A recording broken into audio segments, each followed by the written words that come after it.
Hi, my name is Jessica, author, speaker, and founder at the Center for Human Creativity. And today we are talking about a topic that is very near and dear to my heart as someone who is both highly sensitive and highly sensation seeking. So today we are going to explore what it means to possess both of these personality traits, the extraordinary strengths that can come along with this, as well as the, at times, challenges and sources of confusion. To wrap up, we will find some practical strategies to make the most out of this beautiful, incredible, rare, and valuable set of personality traits. So, as I mentioned, there are two very different, seemingly completely contradictory personality traits. One of them is being a highly sensitive person, the other is being a sensation seeking person. And I like to think of these two sort of dyadic personality traits as being the cats and the dogs of humans. People who are cats are more empathetic, intuitive, and sensitive. They are very aware of people's emotions, pattern recognition.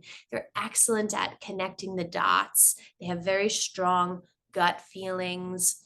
They really enjoy and seek out rest and quiet and calm, not just as a retreat type activity, but truly as a lifestyle maintenance activity. A day at work that might to anyone else seem pretty normal and not that stressful, to them might require hours of complete silence afterwards. They tend to seek out stability and predictability, and they tend to be more easily overstimulated and overwhelmed.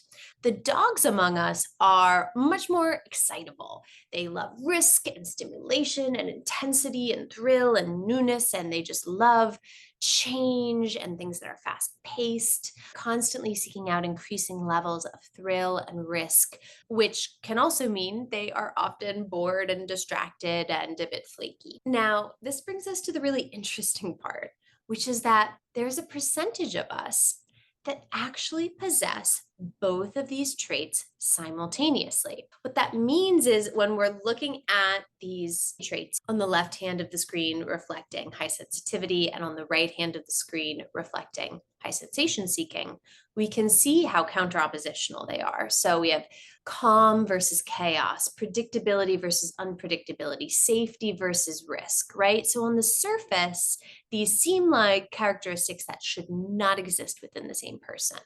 And because of this very extremely polar ways of navigating the world, people who are both highly sensitive and high sensation seeking tend to have a more confusing self concept, which can lead to some harsher inner monologue. People who are wired this way tend to think something's wrong with them, that they're too unpredictable. Maybe they even label themselves as neurotic or manic depressive. They may think of themselves as being too flaky or unpredictable to be successful in work or relationships or friendships.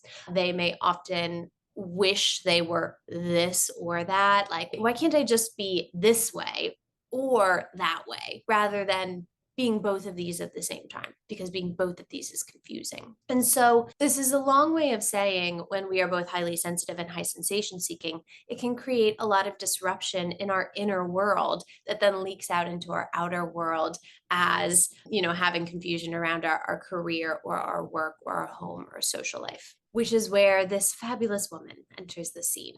Her name is Elaine Aron, and she is the psychologist, excuse me, who coined the term highly sensitive person, also called HSPs. So she was really the expert to put this category of people on the map.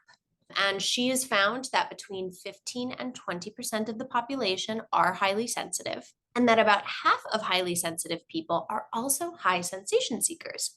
What this means is that up to 10% of all humans are not only highly sensitive, but they're also high sensation seeking. So this is rare, though not incredibly rare, right? Like there's a significant number of us running amok out there, often confused about the way that we're wired. So what she has found about highly sensitive people is that it's defined by sensory processing sensitivity. So what this means is that we have a heightened sensitivity of our central nervous system. Our central nervous system is going to be much more reactive to all of the senses: sounds, lights, smells, tastes, crowds, as well as internal sensations, emotions, pain, temperature, hunger. I have a lot of friends and family members who can attest to the fact that when I am very cold or very hungry, or, I just become completely non functioning. And part of that is because, as a highly sensitive person, I feel that extremely strongly, as I know many of us do. And it's much more difficult for me to stop thinking about it or to turn my attention to something else. For me, when my nervous system is being inundated by a particular stimulus or sensation, it can feel all consuming. As highly sensitive people, we also tend to have higher levels of emotional reactivity and heightened levels of sensory processing. So we're really engaging in very deep processing of the world around us. What this means is that we are paying attention to the subtleties. We often pick up on patterns and trends that others miss. We notice social cues like someone feeling uncomfortable or maybe seeming left out, or someone being interested, or someone reacting a certain way to something. We're very, very attuned to. We have greater empathy, which helps us to be attuned to those interpersonal subtleties. We have a deeper aesthetic appreciation. So, highly sensitive people are more likely to, as you might have noticed from the branding for, my company, and even like my choice of clothing, more of an aesthetic appreciation. For us, the look, the feel of our work, of our home, of our wardrobe is extremely important. We also have intuitive abilities. And by that, I don't necessarily mean anything mystical. I mean, we are more likely to experience gut feelings and to connect the dots in a way that really is the basis of what intuition actually is. That as a result of all of this, we are often extremely overstimulated, whether that's in bars or restaurants or supermarkets, busy office spaces. You go out somewhere and all of a sudden you're hit by a wave of the scent of cleaner, and you hear the buzzing of a fluorescent light overhead, and you have a car's headlights flashing in your eyes. We are very sensitive to that kind of thing because we're letting all of it in. Okay, now let's look at sensation seeking people. So, sensation seeking people have a personality trait that is characterized by the desire for newness, stimulation, thrill, risk, adventure, intensity, complexity. As sensation seeking people, we really crave people, environments, jobs, situations, hobbies that allow us to constantly experience things that are new and interesting and really richly stimulating. We tend to prefer activities that offer risk and variety and high levels of arousal. What is meant by high levels of arousal isn't anything sexual per se, but high levels of emotional arousal. So, like a very emotionally charged experiences, high levels of intellectual arousal or experiential arousal. Just these very elaborate, really stimulating and rich experiences are nourishment that we need to feel satiated, to feel engaged, to feel interested, to feel alive. So we are defined by our desire for newness and thrill, impulsivity, so making decisions without thinking so much through the consequences, risk taking, variety seeking, arousal seeking, and openness to new experiences. So basically, we're the dogs. We're curious and we just want to sniff out everything and try everything once. So, as you can probably tell at this point, this presents quite a pickle for someone who bears both sets of traits. They're very opposite, or at least seemingly so. They seem like they shouldn't exist within the same person. Situations, people, jobs, experiences that are going to be interesting and engaging to one personality trait can either be overstimulating or understimulating to the other personality trait. So, some of the ways that this manifests, and again, I can say this as someone who is blessed with the burden of this dual personality trait is that we tend to say yes to things like projects or opportunities that are a bit more risky, a bit more exciting, but then maybe we get overwhelmed when confronted with seeing it through. We excitedly agree to attend a party or a concert or a boundary pushing experience, but then once we get there and we're being pushed and shoved and people are spilling drinks on us and we can't catch a break from the noise and the stimulation, we get overwhelmed. Or that we enjoy spending time with a very bubbly and vivacious friend, or a very free thinking kind of touchy feely community, or an inspiring office that's just always sort of in your face with excitement. Then we're left with this feeling of annoyance around the lack of boundaries and around the intensity of the whole thing. So again, as we can see, the pursuits that satisfy one don't always satisfy the other, especially when we don't understand the way we're wired and we can't navigate these situations with a lot of fluency. And we'll go over shortly how we can develop more fluency so that we can become better defenders of both our cat and our dog. So this leads to a lot of big questions when we're wired this way. It can be confusing how we plan our day, how we choose our career. So for example, when the sensation-seeking part of you wants to be an entrepreneur, but the highly sensitive part of you wants the stability of a job, or the sensitive part of you wants to be an artist and the sensation-seeking part of you wants to have this big scalable career.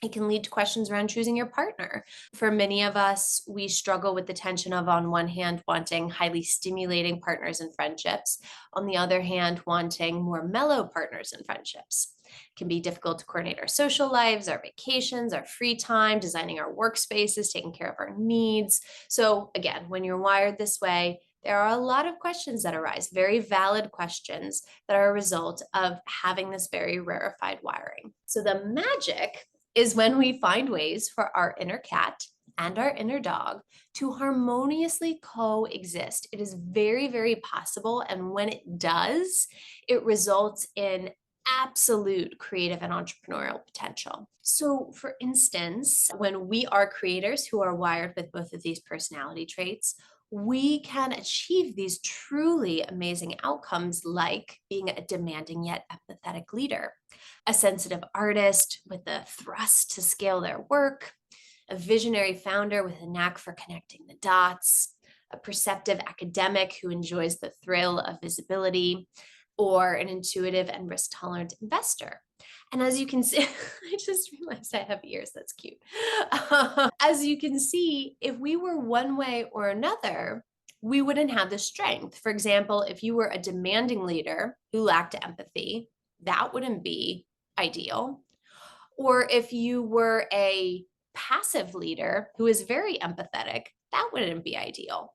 But our sensitivities and our sensation seeking, when combined, can lead us to these really interesting, harmonious blends of skills and attributes and characteristics that are wildly important for creative, entrepreneurial, and innovative work. We can see this in leaders like Oprah. So Oprah is a great example of someone who is very sensitive, very empathic, very intuitive, knows how to read a room like no one else, but obviously has the stuff to have one of the greatest American careers of all time. We have Ben Cohen and Jerry Greenfield. They are the founders of Ben and Jerry.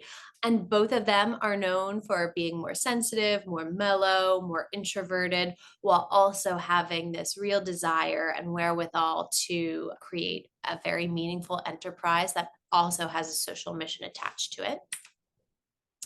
Brene Brown is such a cool example. She is the unusual academic in that she has both the academic intellectual rigor. She has the emotional empathy and vulnerability, but she also has the business acumen, the risk tolerance, the tolerance for change and newness to create and build this really empire around her work. Johnny Depp is another example of an actor who has very deep levels of emotionality and sensitivity while also having one of the more sensational lives you can possibly have. And finally, and I think most interestingly, is Taylor Swift. I think Taylor Swift is one of the most sublime examples of a creator's power when they combine their sensitive and sensation seeking tendencies.